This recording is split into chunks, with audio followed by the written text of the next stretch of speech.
আজকে আমরা নবম শ্রেণীর নবভারতী প্রকাশনীর জীবন মুখোপাধ্যায়ের লেখা আধুনিক ইউরোপের ইতিহাস ও পরিবেশ এই বইটার প্রথম অধ্যায় ফরাসি বিপ্লবের কয়েকটি দিক, তার অনুশীলনীতে যে প্রশ্নগুলো আছে তার উত্তরগুলো আলোচনা করব। তোমাদের যদি ভিডিওগুলো ভালো লাগে তাহলে লাইক, শেয়ার ও কমেন্ট করে জানিও, আর চ্যানেলটি সাবস্ক্রাইব করো। আমার একটা ম্যাথসের চ্যানেল আছে WB ম্যাথস ওয়ার্ল্ড, সেখানে গণিত প্রকাশের কোষে দেখি সমস্ত অঙ্কের সমাধান করে দেওয়া আছে। তার লিংক আমি এই ভিডিও ডেসক্রিপশন বক্সে দিয়ে দেব, আর ওপরের আই বাটনে ক্লিক করেও তোমরা সেই চ্যানেলটি পেয়ে যাবে। প্রথমে ক, নৈর্ব্যক্তিক প্রশ্ন, মান 1। সঠিক উত্তরটি নির্বাচন করো। 1, 1789-এ ফরাসি বিপ্লবের প্রাক্কালে ফ্রান্সের সিংহাসনে ছিলেন, উত্তর হবে অপশন বি, ষোড়শ লুই।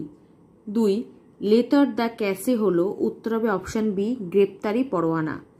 3, ফ্রান্সকে ভ্রান্ত অর্থনীতির জাদুঘর বলেছেন অ্যাডাম স্মিথ।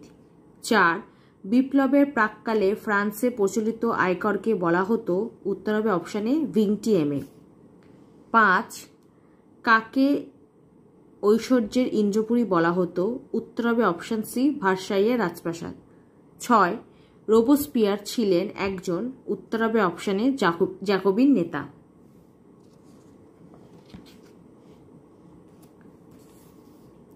7, ষোড়শ লুইয়ের প্রাণদণ্ড হয় কারণ তিনি, উত্তর হবে অপশন ডি, স্বৈরাচারী ছিলেন। 8, যাজকরা রাষ্ট্রকে যে কর দিত তা হল, উত্তর হবে অপশানে স্বেচ্ছাধীন কর। 9, ষোড়শ লুই অর্থমন্ত্রী হিসাবে কাকে নিযুক্ত করেছিলেন, উত্তর হবে অপশানে তুর্গ। 10, ফরাসি বিপ্লবের জনক ছিলেন, উত্তর হবে অপশানে রুশো। 11, সন্ত্রাসের রাজত্বের নায়ক ছিলেন, উত্তর হবে অপশান সি, রোবোস্পিয়ার। 12, ক্ষমতা স্বতন্ত্রীকরণ নীতির প্রবক্তা ছিলেন, উত্তর হবে অপশান ডি, মন্তেস্কু।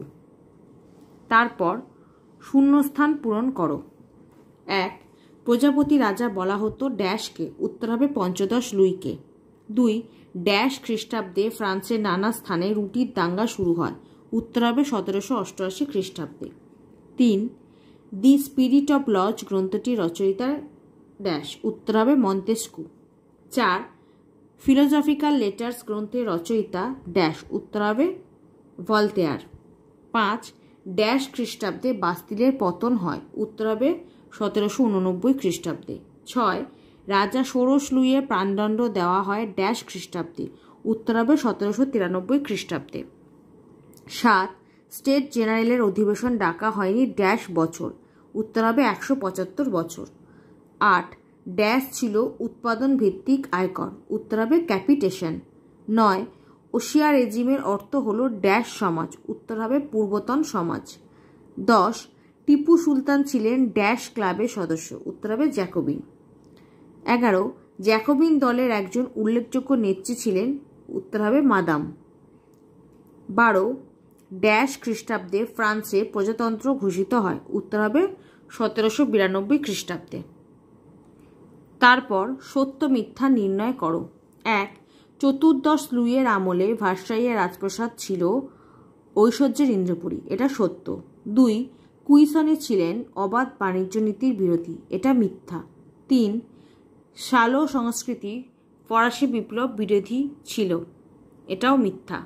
4, ব্রিয়েনের পূর্বতন ফরাসি অর্থমন্ত্রী ছিলেন ক্যালন, এটা সত্য।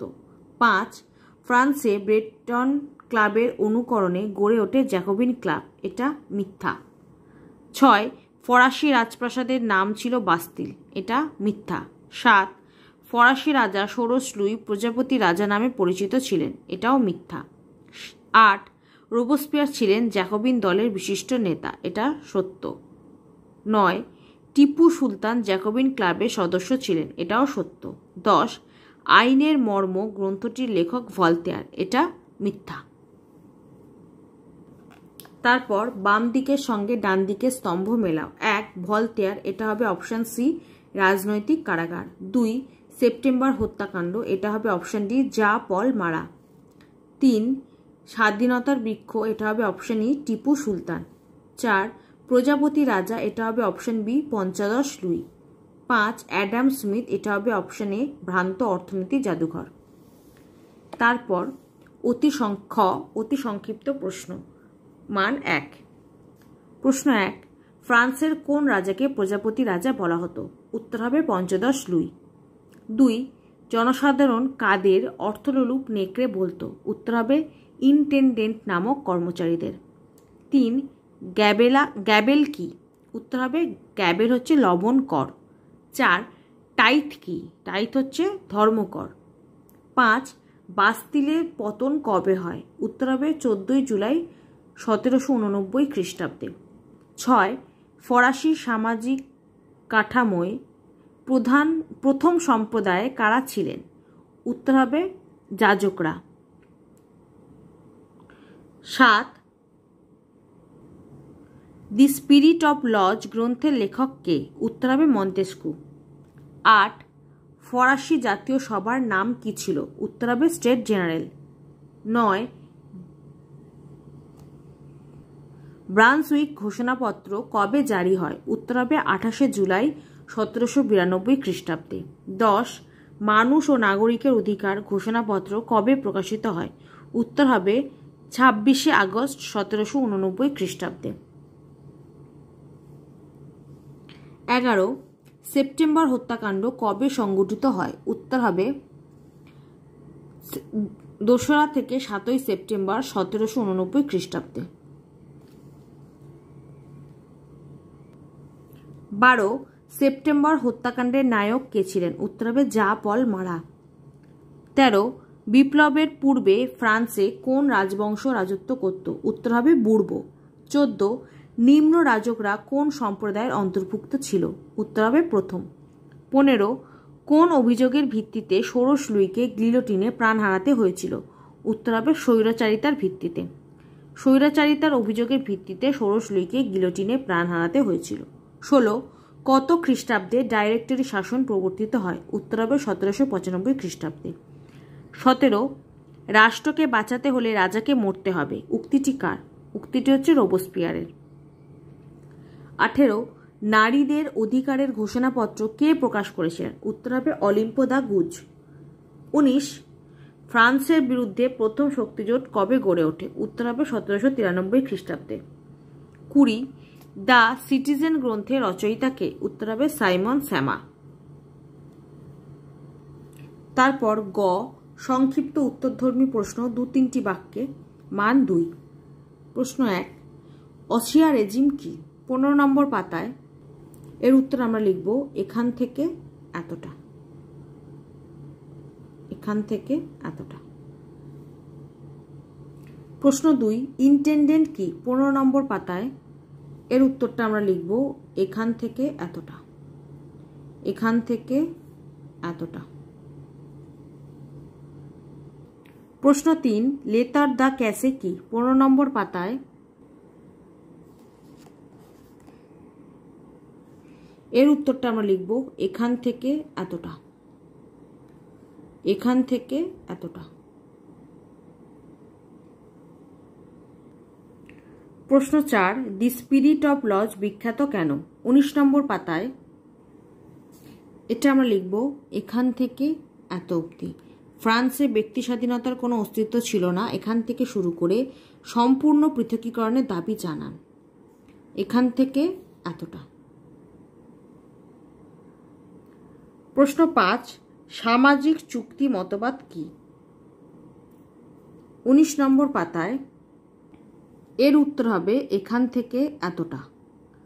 দার্শনিক রুশো থেকে শুরু করে কুঠারাঘাত হানে, এখান থেকে এতটা। সামাজিক চুক্তি কি? তার উত্তর।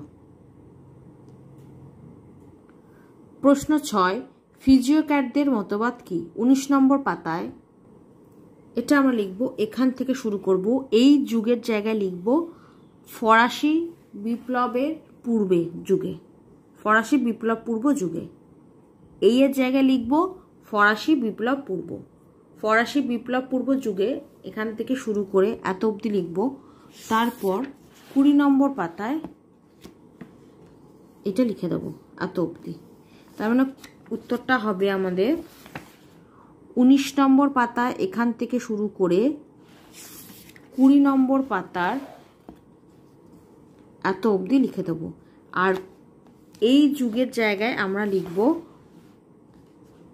ফরাসি বিপ্লব পূর্ব যুগে।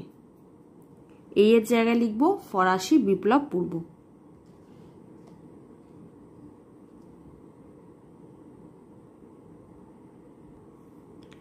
প্রশ্ন 7, ব্রান্সউইক ঘোষণাপত্র কি? 25 নম্বর পাতায় এটা আমরা লিখব এখান থেকে এতটা।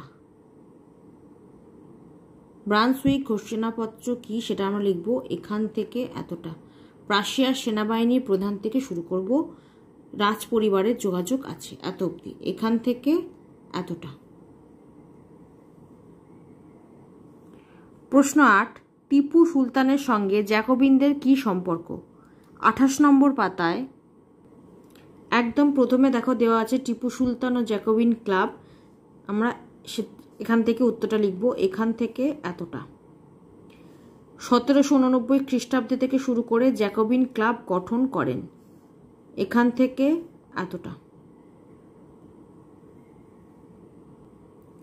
প্রশ্ন 9, ধর্মযাজকদের সংবিধান কি? 24 নম্বর পাতায় একদম শেষে দেখো গির্জার পুনর্গঠন দেওয়া আছে, সেখানে আমরা এই 2 নম্বর পয়েন্টটা লিখব এখান থেকে এতটা।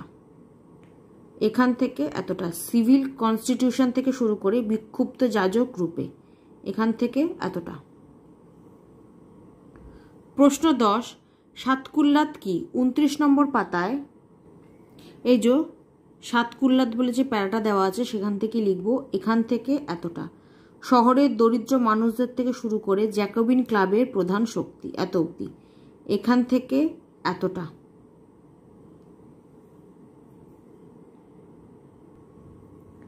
প্রশ্ন 11, মহা আতঙ্ক কি? 32 নম্বর পাতায় এর উত্তর আমরা লিখব এখান থেকে এতটা। 2 নম্বর পয়েন্টটা পুরোটা লিখে দেব এখান থেকে এতটা। বাস্তিলের পতনের পর থেকে শুরু করে ভয়াবহ রূপ ধারণ করে এত অবধি, এখান থেকে এতটা। প্রশ্ন 12, গিলোটিন কি? 25 নম্বর পাতায় নিচের দিকে দেখো দেওয়া আছে, মনে রেখো বলে গিলোটিন কি, এটাই হবে প্রশ্নের উত্তর। এখান থেকে এতটা পুরোটাই লিখে দেবে, এখান থেকে এতটা। প্রশ্ন 13, অ্যাসাইনেট কি? 24 নম্বর পাতায় এই যে মনে রেখো বলে দেখো দেওয়া আছে অ্যাসাইনেট কি, এটাই লিখবে পুরোটা, এখান থেকে এতটা। 1791 খ্রিস্টাব্দ থেকে শুরু করে কাগজে মুদ্রা প্রচলন করে এত অবধি, এখান থেকে এতটা। প্রশ্ন 14, বুর্জোয়া বিপ্লব বলতে কি বোঝো? 22 নম্বর পাতায় শেষের দিক থেকে লিখব এখান থেকে এতটা। টেনিস কোর্টের শপথ থেকে শুরু করে ফরাসি বিপ্লবের শুরু এত অবধি, এখান থেকে এতটা।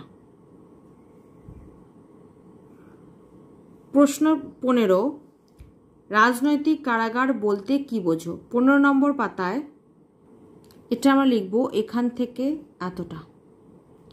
বিচার ব্যবস্থা ছিল প্রহসনের নামান্তর, এখান থেকে শুরু করে রাজনৈতিক কারাগার বলে অভিহিত করেছেন, এখান থেকে এতটা।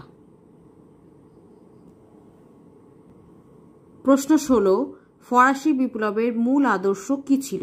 33 নম্বর পাতায় এই যে ফরাসি বিপ্লবের মূল আদর্শ ছিল স্বাধীনতা, সাম্য ও মৈত্রী।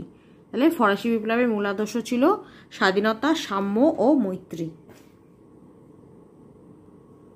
প্রশ্ন 17, প্যাট্রিশিয়ান ও প্লেম্বিয়ান কারা?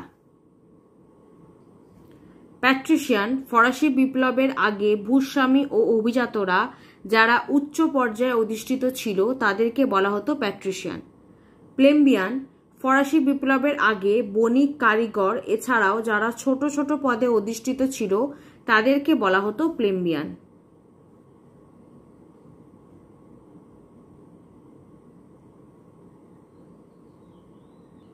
প্রশ্ন 18, ভূমিদাস কারা? উত্তর, মধ্যযুগের সামন্ততান্ত্রিক ব্যবস্থায় সময় নিঃস্ব হতদরিদ্র কৃষকদের ভূমিদাস বলা হতো। ভূমিদাসদের সঙ্গে সামন্ত প্রভুরা পশুসুলভ আচরণ করত এবং দিনরাত সবচেয়ে বেশি পরিশ্রমের কাজগুলো তাদের দিয়ে করাতো। ভূমিদাসরা পালানোর চেষ্টা করলে তাদের ভয়ঙ্কর শাস্তি দেওয়া হতো।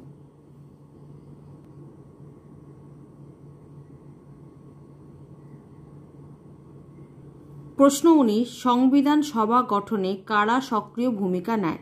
23 নম্বর পাতায়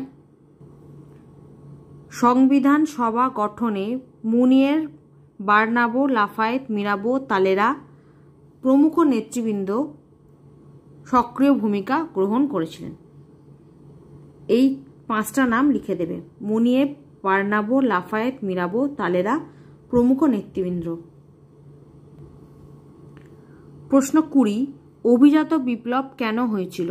21 নম্বর পাতায় এর উত্তর আমরা লিখব এখান থেকে এতটা। অর্থমন্ত্রী ব্রিয়েন থেকে শুরু করে গণবিদ্রোহের রূপ ধারণ করে। এখান থেকে এতটা। এই কারণেই অভিজাত বিদ্রোহ হয়েছিল। এখান থেকে এতটা। ঘ, বিশ্লেষণধর্মী প্রশ্ন 7-8টি বাক্যে মান 4। প্রশ্ন 1, বিপ্লবের প্রাক্কালে ফ্রান্সে বৈষম্যমূলক কর ব্যবস্থা সম্পর্কে কি জানো? 15 নম্বর পাতায় এই যে একদম শেষে দেখো শুরু হয়েছে বৈষম্যমূলক কর ব্যবস্থা। আমরা এখান থেকে লিখব, এখান থেকে শুরু করে 16 নম্বর পাতার এত অবধি পুরো প্যারাটাই লিখতে হবে। 15 নম্বর পাতার এখান থেকে শুরু করে 16 নম্বর পাতার এত অবধি লিখব। প্রশ্ন 2, দৈব রাজতন্ত্রের ধারণা বলতে কি বোঝো? 19 নম্বর পাতায় একদম প্রথমে দেওয়া আছে দৈব রাজতন্ত্রের ধারণা। এটা আমরা লিখবো এখান থেকে এতটা, এখান থেকে এতটা। প্রশ্ন 3, পোশাকি অভিজাত ও কর্মজাত অভিজাতদের মধ্যে পার্থক্য কোথায়? 17 নম্বর পাতায় এটা আমরা লিখবো এখান থেকে শুরু করবো 1 নম্বর পয়েন্ট, জন্মসূত্রে অভিজাত। এখান থেকে এতটা লিখবো। তারপর 18 নম্বর পাতার এত অবধি লিখে দেবো। 1 আর 2 নম্বর পয়েন্ট পুরোটাই লিখে দেবো। প্রথমটা হচ্ছে পোশাকি অভিজাত, তারপরটা হচ্ছে কর্মসূত্রে অভিজাত। এই দুটো পার্থক্য। 17 নম্বর পাতার জন্মসূত্রে অভিজাত এখান থেকে শুরু করে 18 নম্বর পাতার এত অবধি।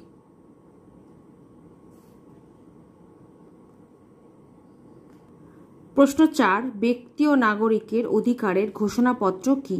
31 নম্বর পাতায় এই যে মানুষ ও নাগরিকের অধিকার ঘোষণা এটাই লিখব। এখান থেকে শুরু করে 31 নম্বর পাতার 1719 খ্রিস্টাব্দ থেকে শুরু করে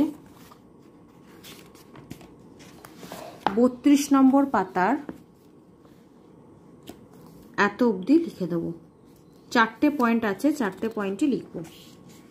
31 নম্বর পাতার এখান থেকে শুরু করে এখানে 1 নম্বর পয়েন্ট, তারপর 32 নম্বর পাতার এত অবধি লিখে দেবো। এখানে 2, 3, 4 পুরোটাই লিখে দেবো। প্রশ্ন 5, ডে অফ টাইলস বা অভিজাত বিদ্রোহের গুরুত্ব কি ছিল? 21 নম্বর পাতায় এই যে নিচে যে গুরুত্বটা দেওয়া আছে এটাই হচ্ছে অভিজাত বিদ্রোহের গুরুত্ব। সেটা আমরা লিখবো এখান থেকে এতটা, এখান থেকে এতটা। প্রশ্ন 6, টেনিস কোর্টের শপথ কি? 22 নম্বর পাতায় এই যে টেনিস কোর্টের শপথ এটাই লিখবো আমরা এখান থেকে এত অবধি। রাজার পক্ষে এখান থেকে শুরু করে বিপ্লবের শুরু এত অবধি। টেনিস কোর্টের শপথ আমরা লিখবো এখান থেকে এত অবধি। প্রশ্ন 7, বাস্তিলের পতনের গুরুত্ব কি ছিল? 23 নম্বর পাতায় এটা আমরা লিখব এখান থেকে এতটা। বাস্তিলের পতনে এখান থেকে শুরু করে রাজার আর কোনো নিয়ন্ত্রণ নেই এত অবধি। এখান থেকে এতটা। প্রশ্ন 8, 1792 এর সংবিধান কেন গুরুত্বপূর্ণ? 25 নম্বর পাতায় এই যে জাতীয় মহাসভা বলে যে প্যারাটা আছে এই প্যারাটা পুরোটাই লিখে দেবো। এখান থেকে শুরু করব 25 নম্বর পাতা দ্বিতীয় ফরাসি বিপ্লবের ফলে এখান থেকে শুরু করে 26 নম্বর পাতার এত অবধি লিখে দেব। 25 নম্বর পাতার এখান থেকে শুরু করে 26 নম্বর পাতার এত অবধি লিখে দেব। প্রশ্ন 9, জ্যাকোবিন শাসনে ফ্রান্সের কি কোনো মঙ্গল হয়েছিল? 28 নম্বর পাতায় এই যে অবদানটা পুরো লিখে দিতে হবে, এখান থেকে এতটা, এখান থেকে এতটা। প্রশ্ন 10, শহর ও গ্রামের দরিদ্র মানুষ কেন বিপ্লবে যোগ দিয়েছিল? 29 নম্বর পাতায় এই যে কয়েকটা পয়েন্ট লিখতে হবে। একটা হচ্ছে কৃষকদের অবস্থান, তারপর শহরের দরিদ্র জনতা, তারপর হচ্ছে আন্দোলনে দরিদ্র জনতা, তারপর হচ্ছে গ্রামাঞ্চলে বিদ্রোহ, তারপর 30 নম্বর পাতায় শহরে বিদ্রোহ। এই 5টা পয়েন্টই অল্প অল্প করে লিখে দেবে। একটা হচ্ছে কৃষকদের অবস্থান, দ্বিতীয় হচ্ছে শহরের দরিদ্র জনতা, তৃতীয় হচ্ছে আন্দোলনে দরিদ্র জনতা, চতুর্থ হচ্ছে গ্রামাঞ্চলে বিদ্রোহ, আর পঞ্চম যেটা পরের পাতায় আছে 30 নম্বর পাতায় শহরে বিদ্রোহ। এই 5টা পয়েন্টই অল্প অল্প করে লিখে দেবে। প্রশ্ন 11, গ্রামাঞ্চলে কৃষক বিদ্রোহের স্বরূপ কি ছিল? 29 নম্বর পাতায় এর উত্তরটা হবে এই যে দেখো গ্রামাঞ্চলে বিদ্রোহ, এইটা পুরো প্যারাটা লিখতে হবে। এখান থেকে শুরু করে স্টেট জেনারেলের নির্বাচনের সময় এখান থেকে শুরু করে 30 নম্বর পাতার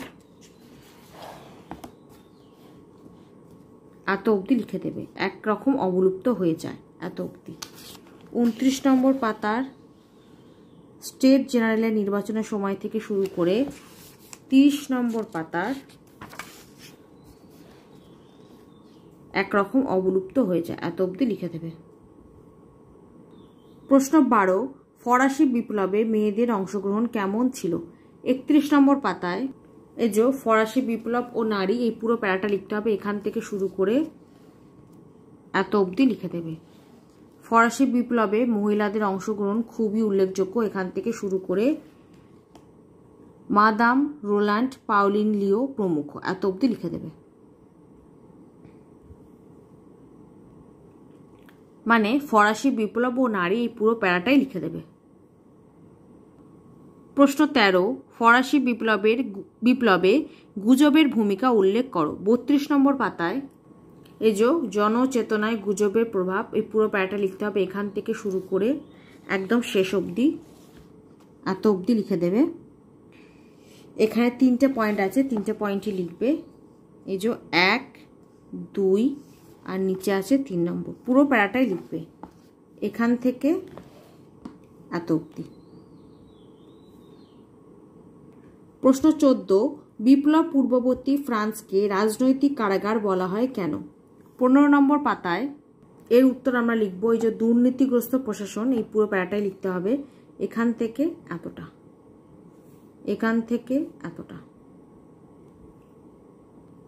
প্রশ্ন 15, ফ্রান্সকে ভ্রান্ত অর্থনীতি জাদুঘর বলা হয় কেন? 15 নম্বর পাতায় এর উত্তরটা আমরা লিখবো বৈষম্যমূলক কর ব্যবস্থা। এর যে পুরো প্যারাটা আছে পুরো প্যারাটা লিখে দেবো। এখান থেকে 15 নম্বর পাতার এখান থেকে শুরু করে 16 নম্বর পাতার এত অবধি লিখে দেবো।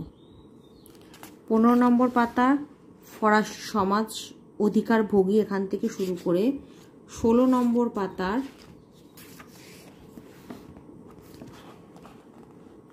অ্যাডাম স্মিথ তৎকালীন ফ্রান্সকে ভ্রান্ত অর্থনীতি জাদুঘর বলে অভিহিত করেছেন এত অবধি লিখে দেবো। এইসব কারণে প্রখ্যাত অর্থনীতিবিদ অ্যাডাম স্মিথ তৎকালীন ফ্রান্সকে ভ্রান্ত অর্থনীতি জাদুঘর বলে অভিহিত করেছেন এত অবধি। ওই বৈষম্যমূলক কর ব্যবস্থার পুরো প্যারাটা লিখে দেবে। ও নিম্নলিখিত প্রশ্নগুলির উত্তর দাও 15-16টি বাক্যে। মান 8। 1, ফরাসি বিপ্লবে রাজনৈতিক, সামাজিক, অর্থনৈতিক কারণগুলি ব্যাখ্যা করো। 14 নম্বর পাতায় প্রথমে রাজনৈতিক কারণ, 1 নম্বর পয়েন্ট হচ্ছে রাজতন্ত্রের স্বরূপ, তারপর হচ্ছে রাজন্যবর্গের দুর্বলতা, তারপর হচ্ছে দুর্নীতিগ্রস্ত প্রশাসন। এই 3টে পয়েন্ট আমরা রাজনৈতিক কারণে লিখব। এক হচ্ছে রাজতন্ত্রের স্বরূপ, রাজন্যবর্গের দুর্বলতা, আর তৃতীয়টা হচ্ছে দুর্নীতিগ্রস্ত শাসন। এই 3টে পয়েন্ট লিখে দেবে। তারপর অর্থনৈতিক কারণ দেখো, তাহলে রাজনৈতিক কারণ আমরা কতটা লিখব? 14 নম্বর পাতার এখান থেকে শুরু করে, রাজতন্ত্রের স্বরূপ থেকে শুরু করে 15 নম্বর পাতার আসন্ন হয়ে ওঠে, এত অবধি লিখে দেবো রাজনৈতিক কারণ। তারপর হচ্ছে অর্থনৈতিক কারণ, যেটা দেখো 15 নম্বর পাতার নিচের দিকে দেখো দেওয়া আছে অর্থনৈতিক কারণ। এটা আমরা এখান থেকে শুরু করব, শূন্য রাজকোষ এখান থেকে শুরু করে প্রথম পয়েন্ট হচ্ছে বৈষম্যমূলক কর ব্যবস্থা। তারপর 16 নম্বর পাতায় অর্থনৈতিক বিপর্যয়, এই দুটো পয়েন্ট লিখব, মানে এতটা অবধি লিখব। অর্থনৈতিক কারণ আমরা কত লিখব? 16 নম্বর পাতার শূন্য রাজকোষ থেকে, 15 নম্বর পাতার শূন্য রাজকোষ থেকে শুরু করে 16 নম্বর পাতার অর্থনৈতিক বিপর্যয়ের এত অবধি লিখে দেবো, আর্থিক কারণ অবধি। তারপর সামাজিক কারণ চেয়েছে। সামাজিক কারণ আছে আমাদের 17 নম্বর পাতায়। 17 নম্বর পাতার সামাজিক কারণ দেখো 3টে শ্রেণী, এখান থেকে শুরু করব। এক হচ্ছে যাজক শ্রেণী, তারপর হচ্ছে অভিজাত শ্রেণী, তারপর হচ্ছে 18 নম্বর পাতায় বুর্জোয়া শ্রেণী। এই 3টে শ্রেণী আমাদের লিখে দিতে হবে। তাহলে সামাজিক কারণ আমরা কতটা লিখব? এই যে 3টে শ্রেণী এখান থেকে শুরু করে 17 নম্বর পাতাটা পুরোটা লিখব। শুধু এই থার্ড এস্টেটের জায়গাটা আমরা লিখব না, বাকি পুরো 17 নম্বর পাতাটা লিখব। আর 18 নম্বর পাতা এই বুর্জোয়া শ্রেণীর পুরোটা, মানে এই বংশ কৌলিন্য নয়, এত অবধি লিখে দেবো। তাহলে আমি 3টেই লিখে দিলাম, রাজনৈতিক কারণ, আর্থিক কারণ, অর্থনৈতিক কারণ, আর একটা হচ্ছে সামাজিক কারণ। প্রশ্ন 2, ফরাসি বিপ্লবে দার্শনিকদের ভূমিকা কি ছিল? 19 নম্বর পাতায় এই যে ফরাসি স্বৈরাচার ও অর্থনৈতিক নীতি সম্পর্কে দার্শনিকদের সমালোচনার ধারা, এইটাই লিখতে হবে। এখান থেকে শুরু করব আমরা, সূচনা থেকে শুরু করব। তারপর হচ্ছে 1 নম্বর পয়েন্ট, 2 নম্বর পয়েন্ট, 3, 4, 5, 6, তারপর 20 নম্বর পাতার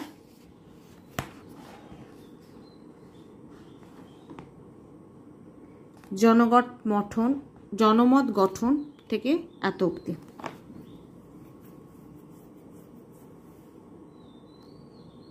এত অবধি লিখে দেবো। 19 নম্বর পাতার সূচনা থেকে শুরু করে 20 নম্বর পাতার জনমত গঠনের এত অবধি লিখে দেবো। জনমত গঠনে সাহায্য করে, এত অবধি লিখে দেবো। মাঝে মূল্যায়ন বলে যেটা আছে, এটাও কিন্তু লিখতে হবে, মূল্যায়নেরটাও লিখতে হবে, পুরোটাই লিখতে হবে। 19 নম্বর পাতার সূচনা থেকে শুরু করে 20 নম্বর পাতার জনমত গঠনে সাহায্য করে, এত অবধি লিখে দেবে। প্রশ্ন 3, অভিজাতরা রাজার বিরুদ্ধে বিদ্রোহ করলো কেন? এই বিপ্লবের গুরুত্ব কী ছিল? 20 নম্বর পাতায় অভিজাতরা রাজার বিরুদ্ধে বিদ্রোহ করলো কেন, তার উত্তর আমরা লিখবো এখান থেকে, যে আর্থিক সংকট। তারপর 21 নম্বর পাতায় দেখো সংস্কারের উদ্যোগ ও বিরোধিতা, এত অবধি। কেন বিদ্রোহ করলো সেটা হচ্ছে এত অবধি। আর গুরুত্ব আমরা লিখবো হচ্ছে এই গুরুত্বটা এখান থেকে এতটা। কারণ হচ্ছে বিদ্রোহের কারণ আমরা লিখবো 20 নম্বর পাতার আর্থিক সংকট থেকে শুরু করে 21 নম্বর পাতায় জয়যুক্ত হয় পর্যন্ত। আর তারপর হচ্ছে গুরুত্ব আমরা লিখব 21 নম্বর পাতার এখান থেকে শুরু করে এত অবধি। এই গুরুত্ব পুরোটাই লিখে দেবে। প্রশ্ন 4, 1792 সংবিধানের বিষয়বস্তু আলোচনা করো। 23 নম্বর পাতায় এই যে 6 নম্বরে যেটা আছে দেখো জাতীয় তথা সংবিধান সভা, এটা পুরোটা লিখতে হবে, এখান থেকে শুরু করতে হবে। সংবিধান রচনা থেকে শুরু করে এই পুরো প্যারাটা লিখবে। তারপর 24 নম্বর পাতার সামন্ত প্রথার বিলুপ্তি এবং ব্যক্তি ও নাগরিকের অধিকারপত্র। তারপর সংবিধান সভার কার্যাবলীকে 4 ভাগে ভাগ করা যায় বলে সে 4টে ভাগ, শাসনতান্ত্রিক সংস্কার, রাজ্য ক্ষমতা ও মর্যাদা। তারপর হচ্ছে আইনসভা, যেটা হয়েছিল অর্থনৈতিক সংস্কার, বিচার বিভাগীয় সংস্কার এবং গির্জার পুনর্গঠন। তারপর আছে 25 নম্বর পাতায় মূল্যায়ন। এত অবধি লিখতে হবে। তাহলে উত্তরটা আমরা কতটা লিখব? 23 নম্বর পাতায় সংবিধান রচনা থেকে শুরু করে 24 নম্বর পাতার পুরোটা লিখব এবং 25 নম্বর পাতা এত অবধি লিখতে হবে, মূল্যায়ন অবধি লিখতে হবে। শুধু মাঝখানে 24 নম্বর পাতায় যে অ্যাসাইনেট কি বলে যে মনে রেখে দেওয়া আছে এইটা লিখবে না, বাকি 24 নম্বর পাতার পুরোটা লিখবে, আর 23 নম্বর পাতার সংবিধান রচনাটা লিখবে, আর 25 নম্বর পাতার মূল্যায়নটাও লিখে দেবে। প্রশ্ন 5, রাজার মৃত্যুর পর বিপ্লব বিপন্ন হলো কেন, কিভাবে তা থেকে রক্ষা পাওয়া গেল? 25 নম্বর পাতায় প্রথম প্রশ্নের উত্তরটা হবে, দেখো রাজার মৃত্যুদণ্ড বলে যে পয়েন্টগুলো দেওয়া আছে, রাজার পলায়ন প্রচেষ্টা, তারপর হচ্ছে রাজতন্ত্রের উচ্ছেদ, তারপর হচ্ছে জাতীয় মহাসভা, তারপর এত অবধি। এই 7 নম্বরটা পুরোটা লিখে দেবে। প্রথম প্রশ্নের উত্তর, কেন বিপ্লব বিপন্ন হলো, তার উত্তর আমরা লিখব এখান থেকে শুরু করে 25 নম্বর পাতার এখান থেকে শুরু করে 26 নম্বর পাতার এত অবধি লিখে দেবো। আর তারপর বিপ্লব কিভাবে রক্ষা পেল সেটা হবে 8 নম্বর যে পয়েন্টটা দেওয়া আছে, বিপ্লব রক্ষার আহ্বান, এটাই পুরোটা লিখতে হবে। সেটা আমরা লিখবো এখান থেকে ষোড়শ লুইয়ের প্রাণদণ্ডের এখান থেকে শুরু করে বৈদেশিক আক্রমণ, অভ্যন্তরীণ সংকট, বিপ্লব রক্ষার ব্যবস্থা বলে এত অবধি লিখে দেবো। এই 8 নম্বরটা পুরোটাই লিখতে হবে। ষোড়শ লুই এখান থেকে শুরু করে এত অবধি। প্রশ্ন 6, জ্যাকোবিন দল ও ফরাসি বিপ্লবে তাদের ভূমিকা সম্পর্কে যা জানো লেখো। 27 নম্বর পাতায় এই যে 9 নম্বরের জ্যাকোবিন শাসন বলে যেটা আছে পুরোটা লিখতে হবে। প্রথমে হচ্ছে নামকরণ ও গঠন, তারপর হচ্ছে ক্ষমতা লাভ, তারপর হচ্ছে অবদান, আর লাস্টে এই লাইন দুটো লিখে দেবে। এত অবধি লিখবে। মাঝখানে শুধু টিপু সুলতান ও জ্যাকোবিন ক্লাব এইটা লিখবে না, বাকি পুরোটাই লিখে দেবে। প্রথমে পয়েন্ট হচ্ছে নামকরণ ও গঠন, তারপর হচ্ছে ক্ষমতা লাভ, তারপর হচ্ছে অবদান নিয়ে এত অবধি লিখে দেবে। শুধু এটা লিখবে না, এইখান থেকে এতটা লেখার দরকার নেই, বাকিটা পুরোটা লিখে দেবে। প্রশ্ন 7, ফরাসি বিপ্লবে জনগণের অংশগ্রহণ সম্পর্কে কি জানো? 28 নম্বর পাতায় এই যে জনগণের বিপ্লব, বিপ্লবের জনগণ 10 নম্বরে যেটা আছে পুরোটা লিখতে হবে। এখান থেকে সমাজের নিচতর মানুষের সঙ্গে বিপ্লবের সংযোগ 1 নম্বর পয়েন্ট। তারপর হচ্ছে কৃষকদের অবস্থান, শহরের দরিদ্র জনতা, আন্দোলনের দরিদ্র জনতা, গ্রামাঞ্চলে বিদ্রোহ, তারপর 30 নম্বর পাতায় শহরে বিদ্রোহ, পাদুয়ার ঘোষণা, তারপর হচ্ছে মানুষ ও নাগরিকদের অধিকার ঘোষণা, তারপর হচ্ছে জনচেতনায় গুজবের প্রভাব। পুরোটা লিখতে হবে। এই 10 নম্বরে যেটা আছে জনগণের বিপ্লব, বিপ্লবের জনগণ, সেটা 28 নম্বর পাতার এখান থেকে শুরু করে 29 নম্বর পাতার পুরোটা লিখবে, শুধু সাতকুল্লারটা লিখবে না। তারপর 30 নম্বর পাতার এত অবধি লিখবে, তারপর আবার 31 নম্বর পাতায় এখান থেকে এতটা লিখবে, তারপর এই পয়েন্টটা লিখবে মানুষ ও নাগরিকদের অধিকার ঘোষণা দিয়ে শুরু করে জনচেতনায় গুজবের প্রভাব দিয়ে এখানে শেষ করবে। এবার এতগুলো পয়েন্ট একটু ছোট ছোট করে লিখো, না হলে উত্তরটা অনেক বেশি বড় হয়ে যাবে। আর ফরাসি বিপ্লবে জনগণের অংশগ্রহণ সম্পর্কে যে উত্তরটা দেখালাম সেটা লিখবে এবং তার মধ্যে নারীদের যে অংশগ্রহণ আছে সেটাও লিখে দেবে। প্রত্যেকটা পয়েন্টই অল্প অল্প করে লিখে দেবে। প্রশ্ন 8, ফরাসি বিপ্লবের প্রভাব সম্পর্কে যা জানো লেখো। 33 নম্বর পাতায় এই যে 11 নম্বরে যেটা আছে ফরাসি বিপ্লবের প্রভাব, এই পুরোটা লিখতে হবে। এখান থেকে শুরু করতে হবে। প্রথমে সূচনা, তারপর হচ্ছে স্বাধীনতা, সাম্য, মৈত্রীর আদর্শ, তারপর হচ্ছে নতুন ফরাসি সংবিধান, তারপর সামন্ততন্ত্রের বিলোপ, তারপর হচ্ছে নাগরিকদের গণতান্ত্রিক অধিকার ঘোষণা, এত অবধি। তাহলে 33 নম্বর পাতার সূচনা এখান থেকে শুরু করে 34 নম্বর পাতার অভিমুখে যাত্রা শুরু করে, এত অবধি লিখে দেবে। প্রশ্ন 9, বিপ্লবের পূর্বে ফ্রান্সের সামাজিক অবস্থা কিরূপ ছিল? 17 নম্বর পাতায় এই যে বিপ্লব পূর্ববর্তী ফরাসি সামাজিক কাঠামো, এটাই লিখতে হবে। এখান থেকে শুরু করতে হবে সামাজিক, কারণ এখান থেকে শুরু করে এই পাতাটা পুরোটা লিখে দেবে, শুধু থার্ড এস্টেটের জায়গাটা লিখবে না। 3টে শ্রেণী, যাজক শ্রেণী, অভিজাত শ্রেণী এবং পরের পাতায় দেখো দেওয়া আছে যে বুর্জোয়া শ্রেণী, এত অবধি লিখে দেবে। সামাজিক কাঠামোটা কেমন ছিল সেটা লেখার জন্য আমাদের 17 নম্বর পাতার এখান থেকে শুরু করে 18 নম্বর পাতার এত অবধি লিখে দেবে।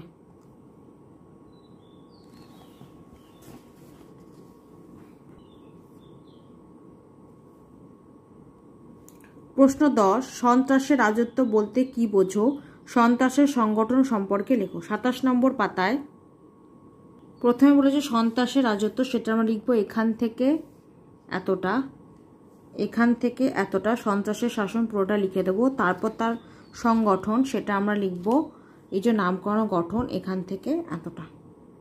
প্রথমে রাজত্বটা লিখবো আমরা এখান থেকে এতটা, এই সন্ত্রাসের শাসন পুরোটা লিখে দেবো।